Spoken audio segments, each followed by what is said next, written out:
నువ్వు తెలుసుకున్న క్రీస్తును తెలుసుకోకుండా నశించిపోతున్న అన్ని జనులకు నువ్వు రుణస్థుడివి. రేపు లెక్క అడుగుతాడు. నిన్ను చెప్పమన్నాను కదా వాళ్ళకి, ఎందుకు చెప్పలేదని అడుగుతాడు.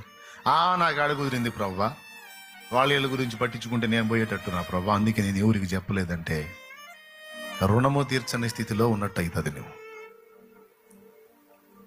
మనల్ని రుణస్థులుగా చేశాడు ఆయన. కాబట్టి నీ నీ నీ బాధ్యత అది. చెప్పావా, నీ రుణం తీర్చుకున్నట్టేను.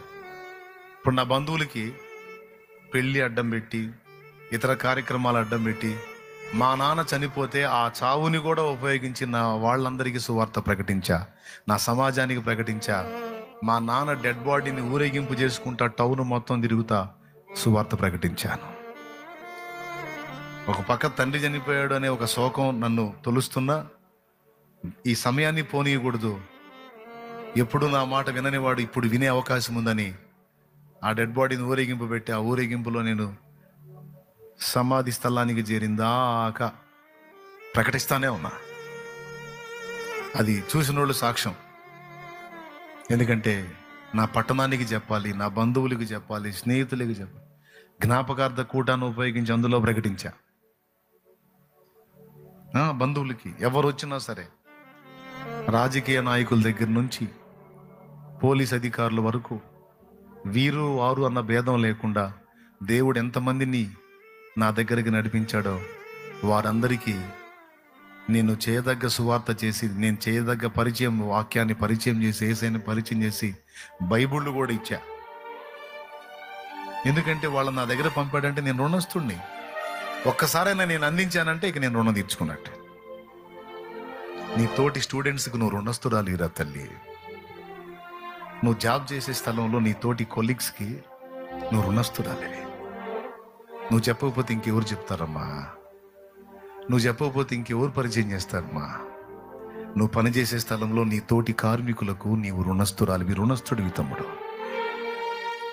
నువ్వు పొలంలో పనిచేస్తే ఆ పొలంలో నీ తోటి వ్యవసాయ కూలీలకు నీవు రుణస్థుడివి, రుణస్థురాలివి. ఎందుకంటే అక్కడ దేవుడు ఆశిస్తాడు, ఈ 20 మంది కూలీలలో నా బిడ్డున్నాడు, నా కుమార్తె ఉంది, ఖచ్చితంగా వీళ్ళకి నా కుమార్తె పరిచయం చేస్తుంది నన్ను, నా కుమారుడు పరిచయం చేస్తాడు వీళ్ళకి నన్ను అని ఆశగా ఎదురు చూస్తాడు. అప్పుడు నీ నుంచి ఆ సువార్త రానప్పుడు ఆయన బాధపడతాడు. ఇంతమంది స్టూడెంట్స్లో నా కుమార్తె ఉంది, ఖచ్చితంగా నా బిడ్డ నన్ను గురించి మాట్లాడిద్ది, నన్ను గురించి మాట్లాడతాడు అని ఆశపడతాడు. నువ్వు ఆయన గురించి ఎత్తడానికి సిగ్గుపడినప్పుడు, బిడియపడినప్పుడు, ఇబ్బంది పడినప్పుడు ఆయన బాధపడతాడు. నువ్వు దేని గురించి సిగ్గుపడుతున్నావో తెలుసా? అవతల ఒక ఆత్మ నశించిపోతుంది, అయినా నువ్వు నీ సిగ్గు గురించి ఆలోచిస్తున్నావు, కానీ నన్ను పరిచయం చేస్తే ఆ ఆత్మ బతికిద్దన్న సంగతి నువ్వు గ్రహించట్లేదని ఆయన బాధపడతాడు. మన రుణస్థులు. అంతేకాదు, నీవు కన్న బిడ్డలకు నీవు రుణస్థుడివి, రుణస్థురాలివి. వాళ్ళని దేవుని భక్తిలో పెంచాలి. లేకపోతే దాని గురించి రేపు అక్కడ లెక్క చెప్పాలి. యేసయ్యను పరిచయం చేయాలి నీ పిల్లలకు కూడా. భక్తిని నేర్పాలి, ఆత్మీయతను నేర్పాలి నీ పిల్లలకు కూడా. ఎందుకంటే రుణస్థుడివి, రుణస్థురాలి వాళ్ళకు కూడా. చిత్రం చెప్పనా? నీ రుణం తీర్చుకోవడానికి నువ్వు వాళ్ళకి యేసయ్యని పరిచయం చేస్తే, ఈ ఒక్క మాటేనండి, నీ రుణం తీర్చుకోవడానికి నువ్వు వారికి యేసయ్యను పరిచయం చేస్తే ఒక్కసారైనా, ఇక వాళ్ళు నీకు రుణస్తులు అవుతారు. ఒకవేళ నీ సువార్త విని వాళ్ళు రక్షింపబడితే లైఫ్ లాంగ్, నిత్యత్వం కూడా వాళ్ళు నీకు రుణస్తులే.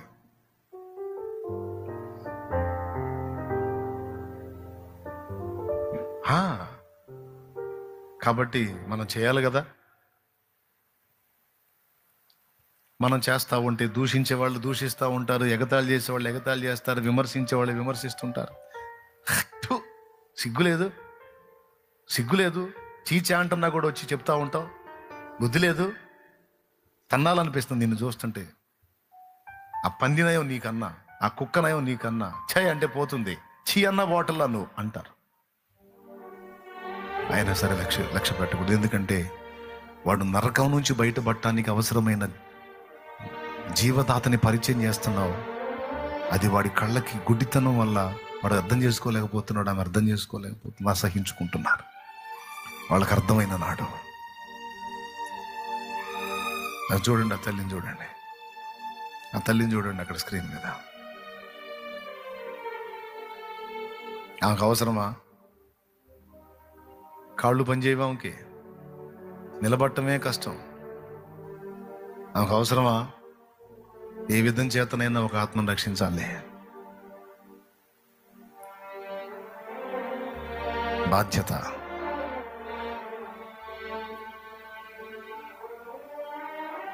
మన రుణాలు మనం తీర్చుకోవాలి బిడ్డలారా. దృష్టిలో పెట్టుకొని నువ్వెవరెవరికి రుణం ఉన్నావో కూడా తెలుసుకో. ఏ విధమైన రుణం కలిగి ఉన్నావో కూడా తెలుసుకో. గుర్తుపెట్టుకో, జీవితం చిన్నది, ఒకటే జీవితం. ఈ లైఫ్ అయిపోయిన తర్వాత మళ్ళీ ఇంకొక లైఫ్ భూమి మీద నీకు రాదు. తర్వాత నేను రుణం తీరుస్తాలే, ఈసారి రౌండ్లో తీరుస్తాలే అంటానికి ఇంకొక రౌండ్ లేదు. ఒకటే లైఫ్, ఒకటే జీవితం, ఒకటే జీవితం. నువ్వు ఎంత చేసినా ఈ జీవితం ఉన్నంత వరకే చేయగలవు. టైం అయిపోయిందనుకో, ఇంకేముంది? దేవుని రాజ్యానికి చేరతావు, అక్కడ నిర్ణయించబడిన మహిమలో ఉంటావు తప్ప ఇక నువ్వు మళ్ళా చేసి సాధించడానికి ఇంకా లేదు. ఇంకో జన్మ లేదు, ఇంకో జీవితము లేదు భూమి మీద. అదే లైఫ్. ఏ లైఫ్? నిత్య జీవం. కానీ నువ్వు ఎంత చేసినా ఇప్పుడున్న ఈ జీవితం మట్టుకే. అందుకే టైం పోనీయొద్దు. నీకు ఇవ్వబడిన ప్రతి డే విలువైందే, ప్రతిరోజు విలువైందే. ఇంకా బోల్డ్ అంత టైం ఉంది అనుకోవద్దు, నిద్రపోవద్దు, సోమరిగా ఉండొద్దు. ప్రతిరోజు విలువైంది. ఎందుకంటే లైఫ్ చిన్నది, లెంతీ లేదు, చిన్నది. ఇప్పటికే సగం అయిపోయింది. ఇప్పటికే కొంతమందిది కొంత టైం అయిపోయింది. కొంతమంది 3 భాగాలు అయిపోయింది లైఫ్, ఇంకా కొంచెమే ఉంది. అది తెలుసుకొని ఆ వృద్ధులు అలా పని చేస్తుంది. నా పని అయిపోతుంది, నా యేసయ్యని పరిచయం చేయాలి. 100 మందికి ఇస్తాను పుస్తకాలు, 10 మందిని నమ్ముకున్నా నా తండ్రి సంతోషపడతాడు. వాళ్ళు నరకం నుంచి కాపాడబడతారు కదా. జీతం ఇస్తాడో, బహుమానం ఇస్తాడో, కిరీటం పెడతాడో పెట్టడో అని తర్వాత ముందు వాళ్ళు బతికిపోతారు కదా. నిత్య నరకాగ్ని తప్పించుకుంటారు కదా. అగ్ని ఆరని పురుగు చావని స్థలం తప్పించుకుంటారు కదా. నిత్య జీవానికి వెళ్తారు కదా. నాకంతే చాలు. దృష్టిలో పెట్టుకొని పిలుపు విషయమై స్పష్టత కలిగి ఉండండి. రుణాలు తీర్చే విషయంలో కూడా మెళకువగా ఉండండి. ఈరోజు నేను ఎంతమందికి యేసయ్యని పరిచయం చేశానో వాళ్ళందరూ ఇప్పుడు నాకు రుణస్థులు అయిపోయారు. తెలుసా మీకు ఆ సంగతి? వాళ్ళందరూ నాకు రుణస్థులు. ఈరోజు మీరు కూడా, మీలో కొంతమంది ఒకవేళ నా ద్వారా మీలో ఎవరన్నా దేవుని వాక్యం వింటే మీరు నాకు రుణస్థులే. దేవునికి స్తోత్రం కలుగును గాక.